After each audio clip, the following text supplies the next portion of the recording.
How's it going, you sexy beast? Welcome back once again to another edition of drathamusgaming. Today we're going to be... Hold on. This does not look like PlanetSide 2 at all. Ah, shit. I must have joined the wrong server. Gentlemen? Now that we've gotten ourselves out of that dust bowl, welcome to another amazing episode of the Fan-Picked Friday Challenge. This is the series where you and your cozy rainbow socks with those individual toes can suggest a loadout for me to run with in PlanetSide 2 and see how awfully I get my butt whooped. Last week's episode was I'm Batman by Eagletop Gaming, which featured the Solstice SF Carbine available to the Vonner Sovereign team.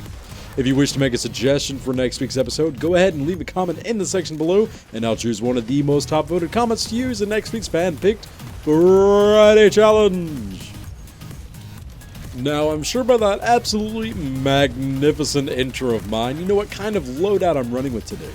It comes with plenty of rage-inducing backstabs, a handsomely hooded French accent, and enough chain smoking to kill a hooker. That's right, today we're going to be the spy from Team Fortress 2 in PlanetSide 2. This challenge comes from Link Frost Gaming, and he calls it the Infiltrator is a spy. He states, from the moment your enemies hear your cloak to the last second of their dreadful lives, you will always strike fear to the hearts of your enemies. As a spy, you want to be sneaky. The only time you should use your knife is if it hits the back of an enemy, so backstab enemies for kills, just like in the actual game. The spy can't hack anything, and neither should you. Use the EMP grenades to disable your enemies and silently take them down with some delicious backstabs. Use the commissioner to kill people, then taunt after you kill someone, because that's what TF2 spies like to do. Faction any. I personally ran up the new conglomerate since blue is obviously far superior to red. Primary, none. Secondary, NS44 commissioner with a laser sight and absolutely zero use of aiming down sights. Stalker cloak and EMP grenade to simulate the electro sapper, ammunition belt for the suit slot, and no use of motion sensors or medical kits. Thank you for this very interesting loadout, Link Frost Gaming. It's been a long while since I used the Commissioner pretty seriously ever since the Desperado was released. But the Commissioner still has a place in my heart. Originally, I was expecting the setup to be super easy since I could just pop people in the chest with the Commissioner, then immediately get behind them and finish them off with a quick knife to the booty. Well, the recent patch decided to say, F you, Drathamus! And put a stop to that since the knife's damage was nerfed, preventing the Commissioner knife wombo combo to be of any use. I have to admit though, using the Commissioner as a hip-fire only weapon wasn't as terrible as I was expecting. When equipped with the laser sight, and you have your character planted in a pooping posture, you're able to feather out shots rather accurately. I was able to pop some domes pretty effectively from about 50 meters or so, which was something I was not expecting to do. Losing the ability to aim down sights with the Commissioner isn't that much of a drawback, considering the Commissioner has the worst iron sights in the game, since the forward sight is, like many others, misaligned. Starting off as a Infiltrator was rather exhilarating though, as I soared straight up to a 9.0 kill-death ratio. And once my opponents realized what I was doing, and I swiftly became more cocky, my KDR fell to a more reasonable 3.0. Oh, please. Having said that, what all goes into making the Commissioner so damn sexy? Well, it's obviously that spray tan, or maybe that luscious lipstick, or even that string bikini. Oh wait, we're talking about a gun? Oh shit, well, let's get on with it! The Commissioner deals 450 damage per shot up to 8 meters, and falls off to 225 damage out at 42 meters. This means it has the potential for a one-hit kill against any other Infiltrators.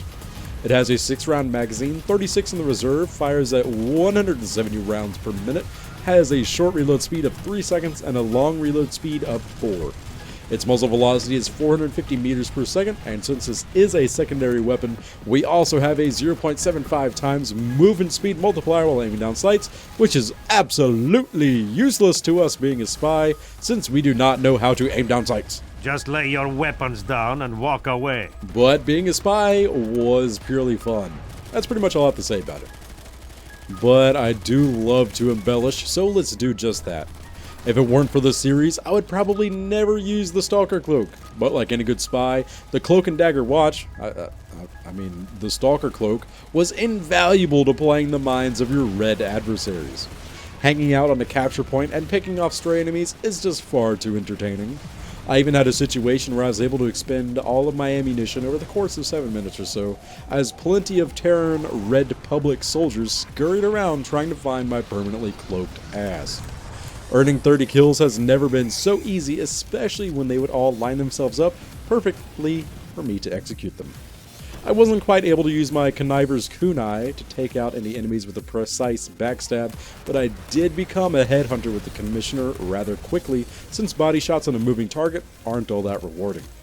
I'm actually considering taking a few of my earned certification points and picking up an Ambassador revolver to help without those delicious headshot crits. Playing with the Cloak and Dagger Stalker Cloak, I really had to leapfrog my way around the battlements of hostile forces. On multiple occasions, I was able to get behind an engineer turret line and lay down some quick, decisive headshots from behind. Typically, people aren't expecting a Cloak Infiltrator chilling behind them with a loud-ass pistol, and I was able to get away with slaughtering plenty of engineers trying to lay down mana turrets before anyone would even realize what was happening. When everything was said and done, I quickly found out that I had Got blood on my suit. If you're curious about trying the setup for yourself, there's a few things I'd have to recommend. First and foremost, get a few levels of the Stalker Cloak before even attempting this.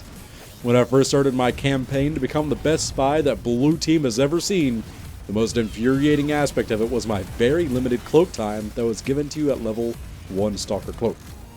Once you get it to rank 3, it's much more comfortable to use in prolonged travels and firefights. Also, the laser sight in the Commissioner is pretty much a must-have, since using a slow-firing, medium-range pistol as a hip-firing beast, so you'll need to get every bit of help you can get. I never really was on your side.